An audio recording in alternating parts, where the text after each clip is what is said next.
Hi, this is Micah with WTI, and this is my copy of Il segreto della memoria, The Secret of Memory by Boris Nikolai Conrad.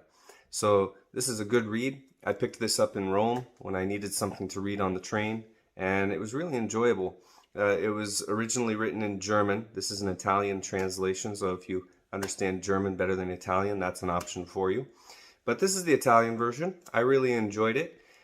He answers questions such as, why do we forget things? Why do we walk into a room forgetting why we walked in? Why do older people have vivid memories of things that happened when they were young, but they can't remember what happened that day? Well, he goes into the science behind it, but in a way that's accessible to someone who's not a scientist. So I really enjoyed it, and also his sense of humor is really sprinkled in there throughout. So it keeps you engaged, keeps you interested, keeps you turning pages.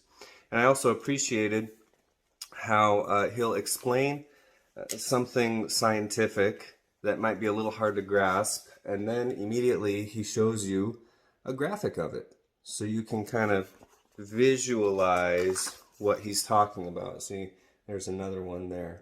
So this was a good read. I enjoyed it, and I definitely recommend it, and that's my point of view.